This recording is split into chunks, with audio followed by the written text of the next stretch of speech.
So, worst comes to worst, Marian. Ito medyo controversial tong question. Worst comes to worst, you you will not be crowned as MUPH.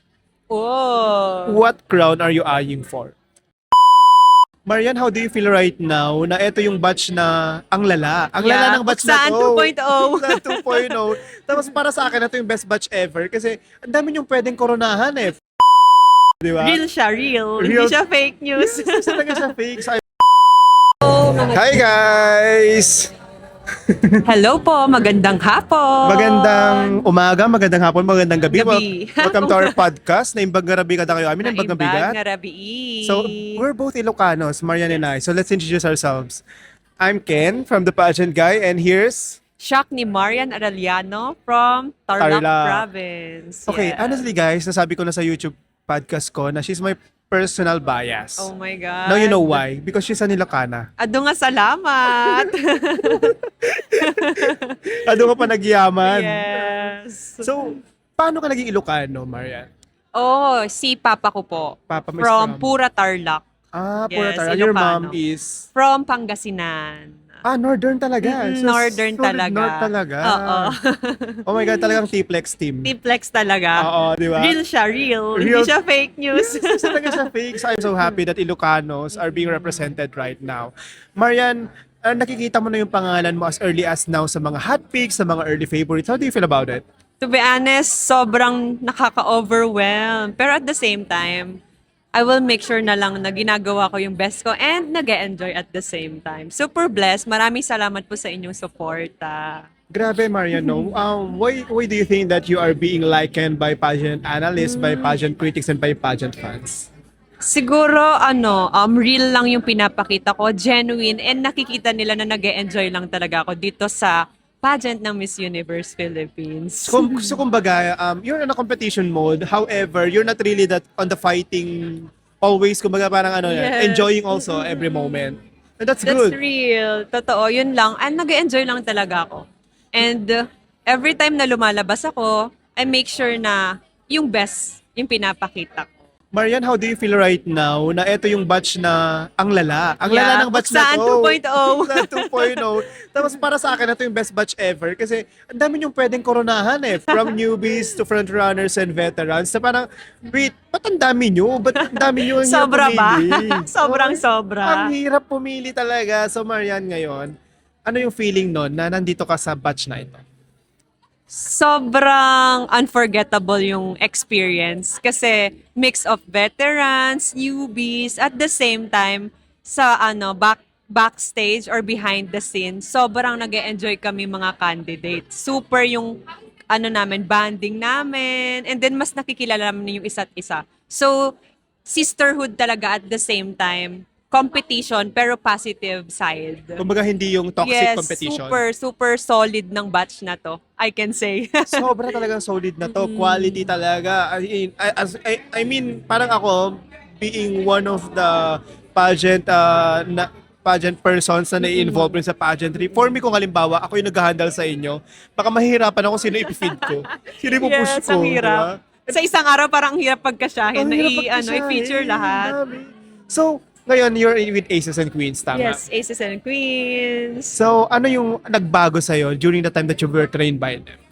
I would say overall, yung readiness ko for my first national pageant, nag-improve. 100% talaga. Kasi iba ata yung training doon by module, no? Yes, and then lahat ng aspect for personality development, Q&A, pasarela, lahat, styling. So super grateful na kasama ako sa Aces and Queens Class 2026. Grabe.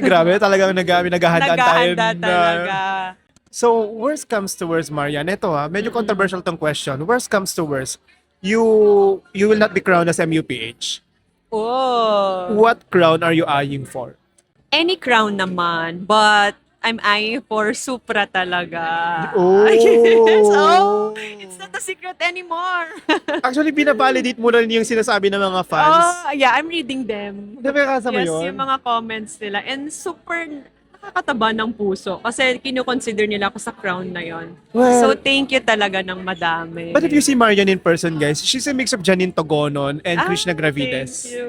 So, pwede siyang ilaban sa mga Puerto Rico events.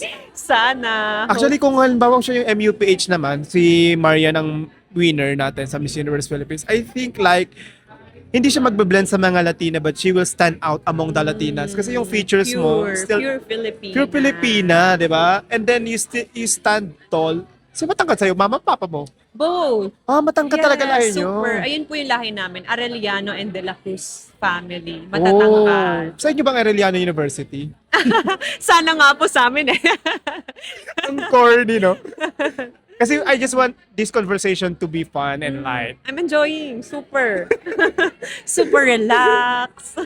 Okay, eto, may pressure question ka.